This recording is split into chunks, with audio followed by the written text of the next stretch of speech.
Vous êtes sur RTI 1, bienvenue dans le dernier point de l'information. Madame, monsieur, bonsoir.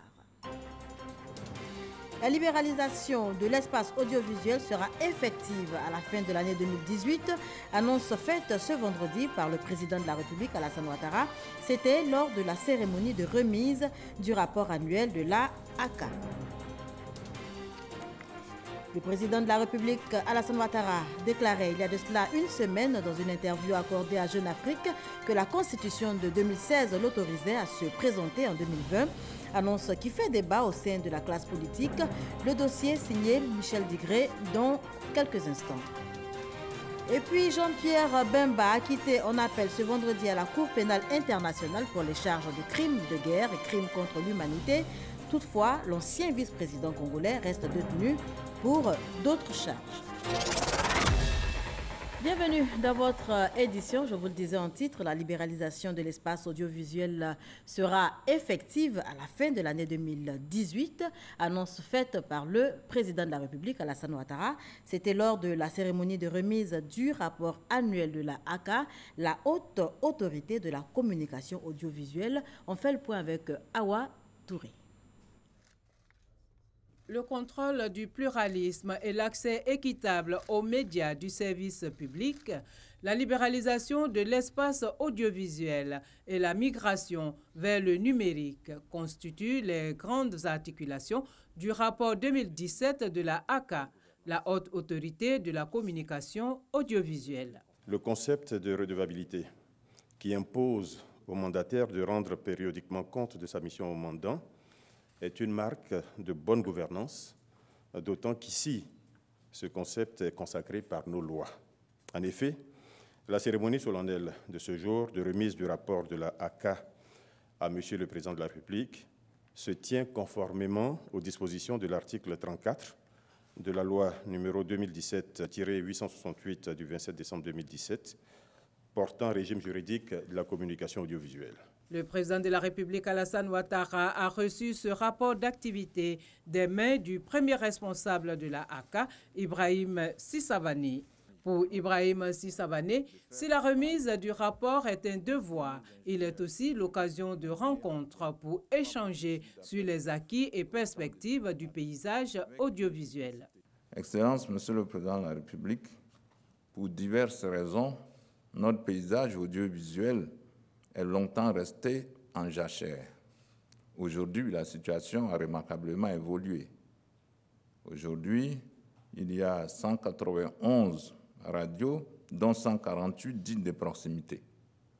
Outre la RTI et ses stations délocalisées, 4 chaînes de télévision commerciales ont déjà été autorisées et attendent de pouvoir émettre.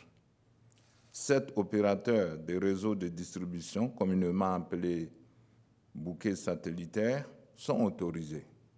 Certains sont déjà en pleine exploitation. Nous espérons que tous ces bouquets pourront, par le biais de la concurrence et des nouvelles technologies, offrir des contenus de qualité à un coût toujours plus abordable pour nos populations. Monsieur le Président, nous avons exprimé quelques inquiétudes par rapport au rythme à la fois lent et saccadé de ce processus de transition numérique. Ce n'est pas de notre part une simple posture, mais nous voyons bien les risques qui se profilent et pourraient imposer des modes de diffusion difficiles, sinon impossibles à réguler au niveau des États. La remise du rapport annuel de la AACA est aussi pour le chef de l'État un moment privilégié, une opportunité pour réitérer l'importance qu'il accorde au secteur de la communication et à son indépendance. Les lois portant régime juridique de la presse et de la communication audiovisuelle créent un cadre de liberté d'action et d'expression jamais égalé. En matière de libéralisation de l'espace audiovisuel, notre pays avance bien, à un rythme qui préserve l'essentiel, c'est-à-dire la paix, la sécurité, la cohésion nationale dont notre pays a besoin pour continuer sa marche vers l'émergence. S'agissant de l'implémentation de la télévision numérique terrestre, la TNT, qui est le corollaire de cette libéralisation. Je note également une évolution positive ces derniers temps, avec la mise en place du cadre légal et la création en fin d'année 2017 de la Société ivoirienne de télédiffusion. Ainsi, le processus de libéralisation de notre espace audiovisuel sera effectif d'ici la fin de cette année. Monsieur le Président de la ACA, en tant que régulateur, il vous revient conformément à la loi de maintenir l'ordre dans le secteur tout en vous assurant de l'équilibre des opinions, surtout en période électorale. Je compte sur vous pour cela, afin de toujours garantir la liberté d'expression si chère à nos concitoyens et à moi-même. Dans le même sens, j'invite le ministère chargé de la communication à travailler avec l'AACA et toutes les autres entités concernées sur le nécessaire encadrement de nos médias en ligne. Au-delà du caractère légal qui existe maintenant, il nous faut aller plus loin et élaborer une véritable loi sur les fake news pour protéger davantage nos concitoyens et notre pays. La presse doit être stimulative et non pas injurieuse. Pour terminer, le président Alassane Ouattara a rendu un hommage appuyé au président de la ACA, Ibrahim Sissavané, pour l'excellent travail à la tête de cette institution de régulation de l'audiovisuel national depuis sa création en 2011 et son soutien constant à l'indépendance de la presse. Il a également félicité l'ensemble du collège de la ACA pour la qualité du rapport remis. La première dame de Côte d'Ivoire, Dominique Ouattara, a inauguré hier le centre d'accueil pour enfants victimes de la traite et de l'exploitation dans les plantations de cacao dans la région de la Nawa. C'est dans le sud-ouest de la Côte d'Ivoire. Cérémonie d'inauguration suivie pour vous par Viviane Haïm. C'est avec un bonheur non dissimulé que la première dame de Côte d'Ivoire, présidente fondatrice de Children of Africa, a coupé dès son arrivée le ruban symbolique à l'entrée du centre, inaugurant ainsi le tout nouveau centre d'accueil de la fondation Children of Africa pour enfants victimes de la traite et l'exploitation. Puis dévoilant ensuite avec toujours un aussi grand bonheur la plaque d'inscription à l'entrée du centre. Le projet de la fondation Children of Africa d'un centre pour recueillir les enfants victimes de la traite et l'exploitation est désormais réalité sous la forme d'un beau cadre de vie spacieux et aéré, bâti sur une superficie d'1 hectare de terrain et où les enfants pourront s'épanouir dans une atmosphère familiale tout en recevant une formation. Le choix de Soubré, principale ville de la région de la Nawa dans le sud-ouest, pour abriter ce centre d'accueil s'explique par l'intensité de l'agriculture de rente dans la région. Une agriculture grande utilisatrice de main-d'œuvre enfantine, bon marché. C'est avec enthousiasme et chaleur que les populations de la Nawa, fortement mobilisées avec à leur tête leurs autorités politiques et coutumières et leurs élus, ont reçu la première dame de Côte d'Ivoire. Un accueil marqué par des chants et des danses.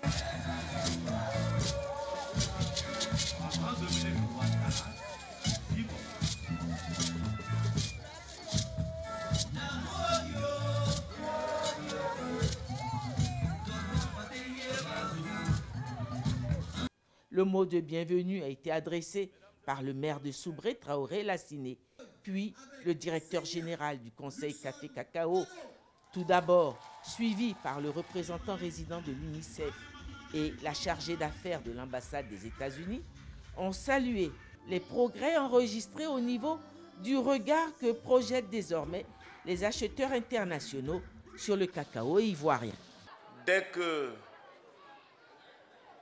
notre caféiculture a commencé à avoir des difficultés, notamment le cacao sur le marché international, la première dame de Côte d'Ivoire a décidé de prendre son bâton de pèlerin. En tant que directeur général, je peux affirmer aujourd'hui que grâce à la première dame de notre pays,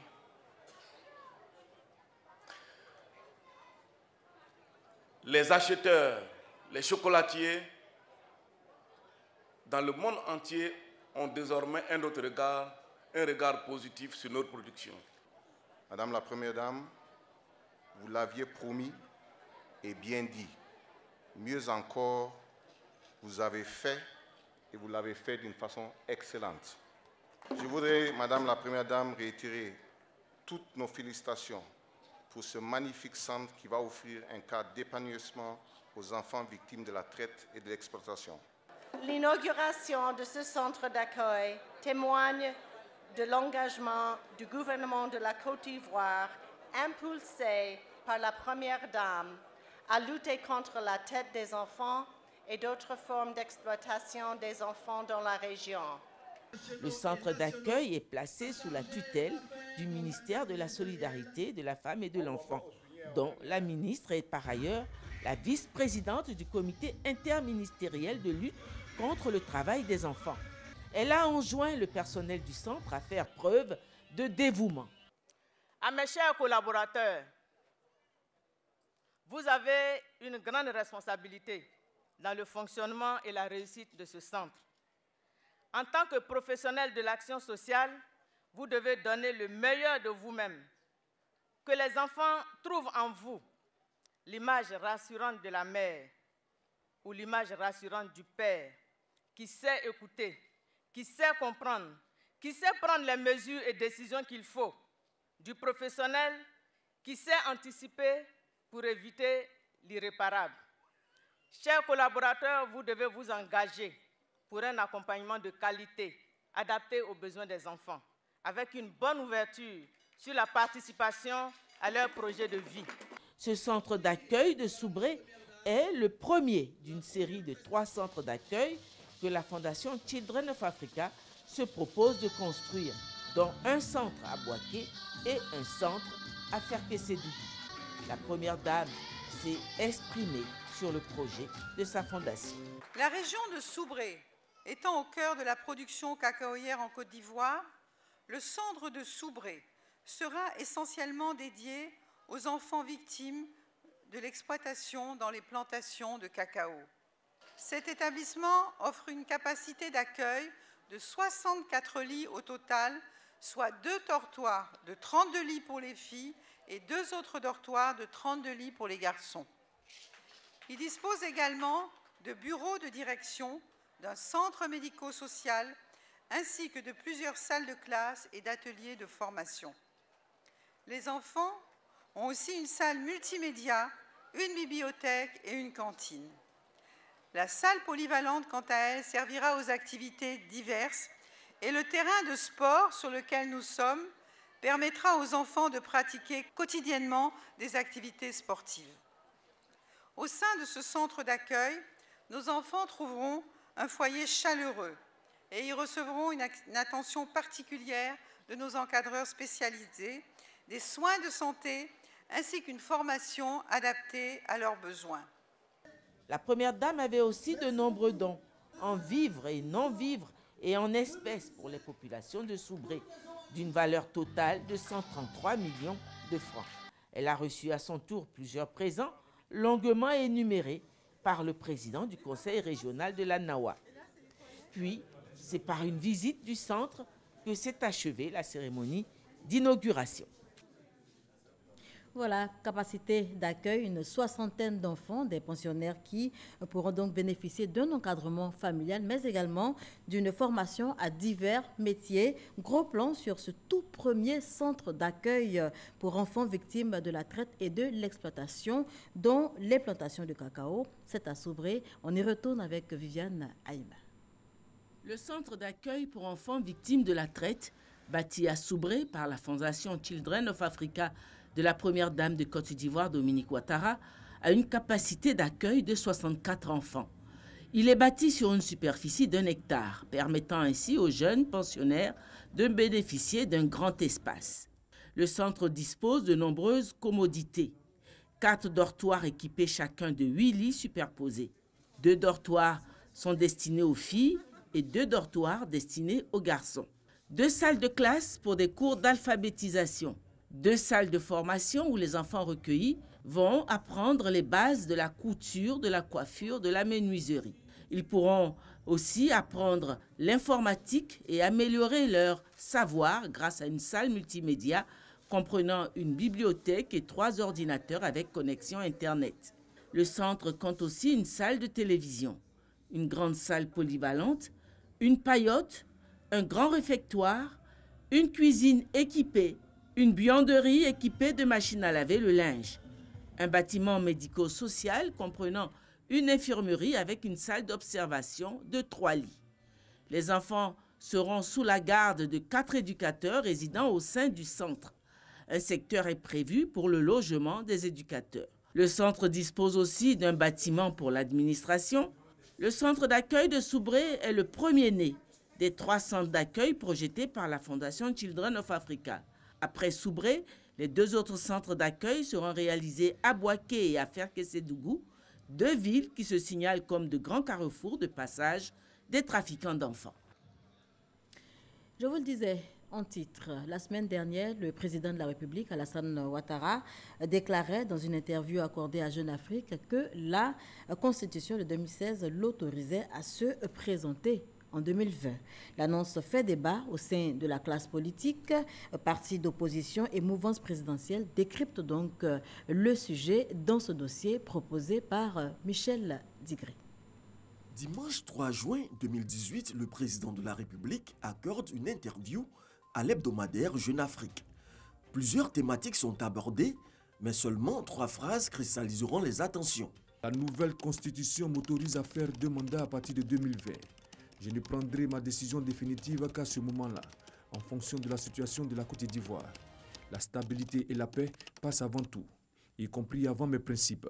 Une coalition de partis d'opposition réagit le lendemain 4 juin par une déclaration de Georges Armand Ognet, président de EDS. L'idée d'un 3e mandat, le chef de l'État actuel le sait, est anticonstitutionnelle, inacceptable et irréalisable en Côte d'Ivoire. Depuis lors, l'idée d'un 3e mandat du président Alassane Ouattara est au cœur des débats dans l'arène politique. Même du point de vue de cette constitution, M. Ouattara n'a pas le droit de se présenter une nouvelle fois. Pourquoi lui veut-il avoir un 3e mandat? Il n'y a pas de 3e mandat en Côte d'Ivoire. Et la Constitution est claire là-dessus. Le principe en Côte d'Ivoire, c'est 2 mandats. Il a déjà terminé ses 2 mandats. Il faut qu'il renonce à tout projet de 3e mandat. La mouvance présidentielle a une autre lecture de cette disposition de la Constitution. Le président actuel a été élu sous la 2e République. Vous vous souvenez que nous n'avons pas simplement modifié la Constitution alors en vigueur en 2000, mais nous avons plutôt adopté une nouvelle Constitution, un nouveau régime. Alors du point de vue du droit et du point de vue purement technique, le président de la République peut légitimement briguer un 1er mandat sous la 3e République.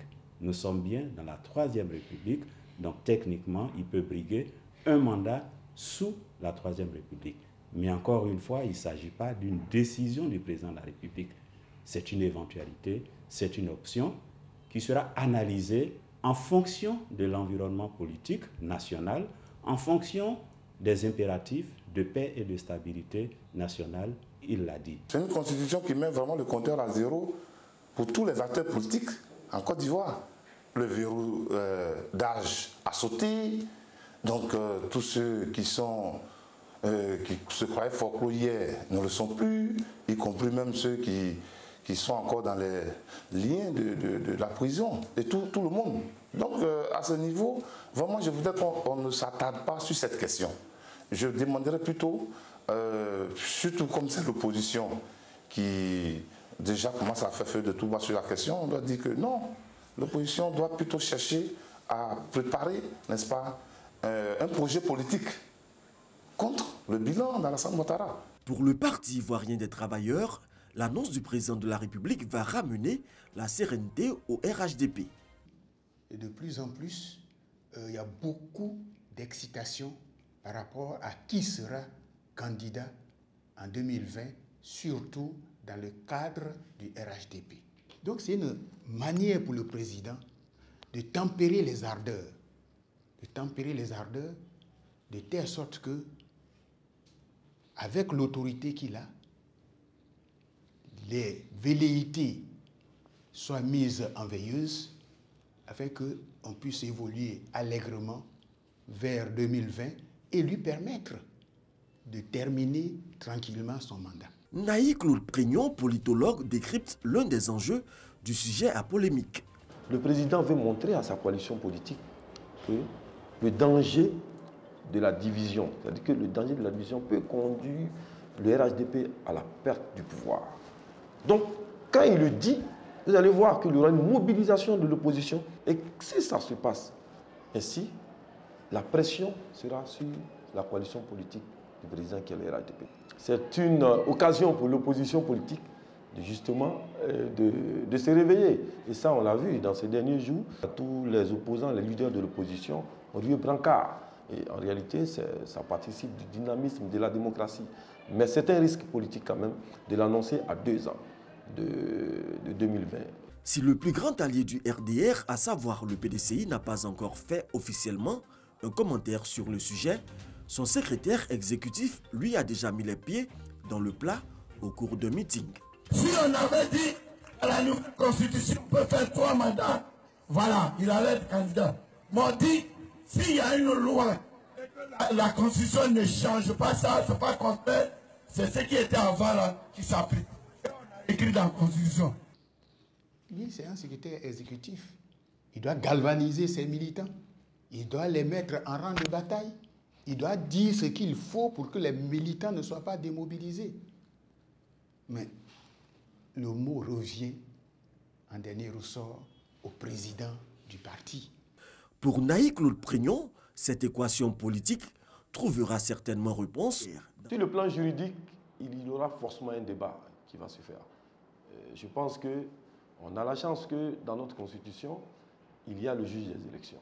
Et tout Ivoirien peut prétendre à se présenter à des élections, mais il y a le Conseil constitutionnel, il y a le code électoral, il y a un arsenal juridique qui permet d'analyser les candidatures. Tout compte fait, le juge des élections va se prononcer en dernier ressort pour savoir si éventuellement la candidature du président de la République est possible. Les différents constitutionnalistes que nous avions approchés n'ont pas voulu pour l'heure se mêler au débat, ou se sont simplement contentés de botter en touche la question.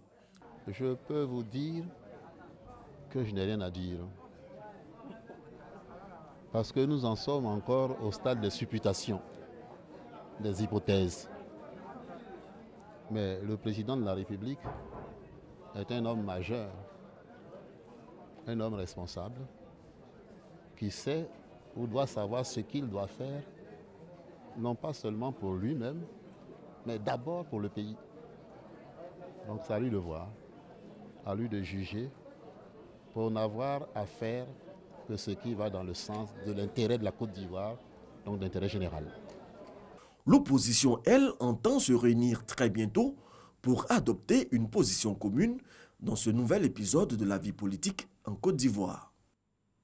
Et toujours à propos de la déclaration du président de la République qui accordait donc une interview à un hebdomadaire panafricain où il évoquait la possibilité que lui offre la nouvelle constitution de briguer un nouveau mandat, l'ANP invite l'ensemble de la presse au respect des règles et pratiques professionnelles dans le traitement des faits.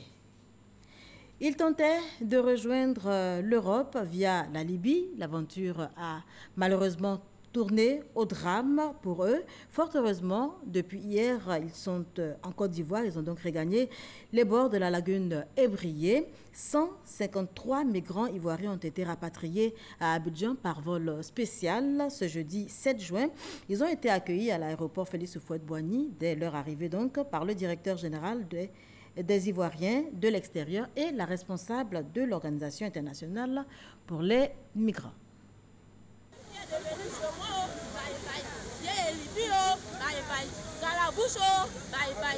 Je suis arrivée chez moi.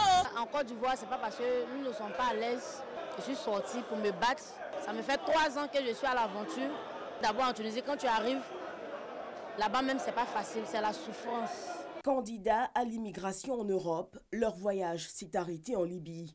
Ils regagnent la Côte d'Ivoire grâce à l'action conjointe menée par le gouvernement ivoirien et l'Organisation internationale des migrants, OIM.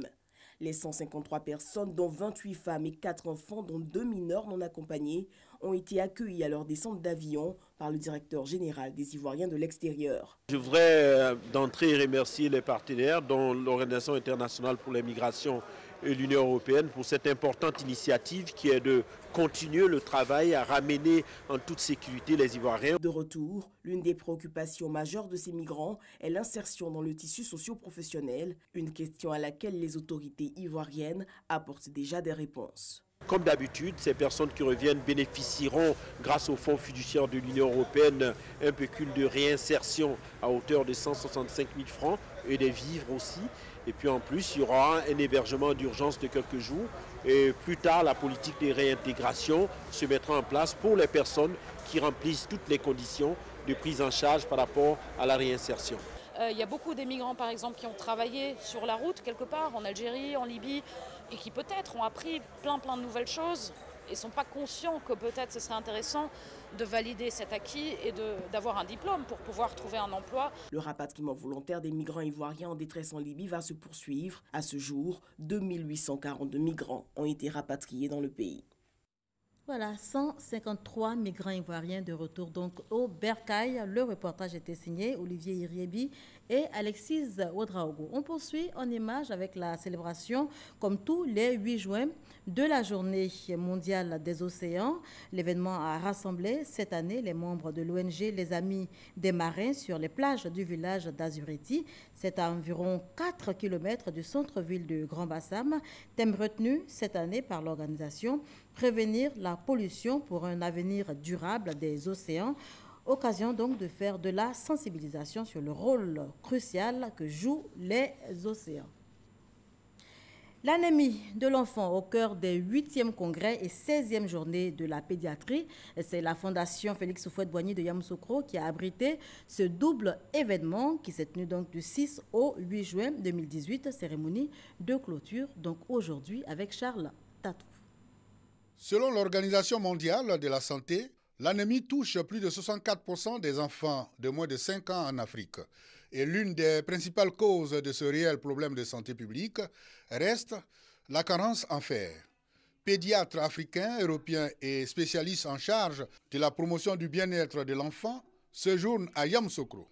Ils y sont pour des travaux de réflexion sur l'anémie et l'éradication de la carence en fer. Déjà hier, nous nous sommes penchés sur la problématique de l'anémie en période néonatale, c'est-à-dire de l'enfant dès la naissance jusqu'à l'âge de 1 mois, parce que malheureusement, on peut naître anémié pour diverses raisons. Les travaux vont bon train. Les représentants des ministres en charge de l'enseignement supérieur et de la recherche scientifique, puis de la santé et de l'hygiène publique, ont ouvert officiellement les travaux du 8e et des 16e journées de la Société ivoirienne de pédiatrie. L'objectif de développement durable nous indique, c'est que tous les pays doivent parvenir à éliminer les décès évitables des nouveau-nés et des enfants de moins de 5 ans en ramenant la mortalité néonatale à 12 pour 1000, pour la mortalité des enfants de moins de 5 ans à 25 pour 1000. Les échanges sur les sous-thèmes de ces congrès et journées scientifiques de la Société ivoirienne de pédiatrie permettront de faire des avancées remarquables dans la prise en charge des anémies de l'enfant en Côte d'Ivoire, contribuant ainsi grandement à atteindre ces objectifs déclinés par le Programme national de recherche santé du ministère de l'Enseignement supérieur et de la recherche scientifique. Durant 2 jours de réflexion sur plusieurs thématiques, les participants vont trouver des pistes de solutions à l'éradication de la carence en fer, qui est source de retard et de mobilité chez l'enfant en Afrique. Hors de chez nous, Jean-Pierre Bemba acquitté en appel ce vendredi par la Cour pénale internationale. L'ancien vice-président congolais, pourtant condamné en première instance à 18 ans de prison, a été acquitté des charges de crimes contre l'humanité et crimes de guerre qui pesaient contre lui. Vive réaction au sein des organisations non gouvernementales. Notez que Jean-Pierre Bemba reste toutefois détenu pour d'autres charges. L'ancien président sud-africain poursuivi, lui, pour fraude, corruption et blanchiment dans le cadre d'une vieille affaire d'armement. Le procès de Jacob Zuma a été de nouveau reporté. Ce sera le 27 juillet prochain, annonce faite ce matin à la cour de Dioban. Voilà qui met un terme à ce journal. Merci de l'avoir suivi. Je vous retrouve demain, même heure.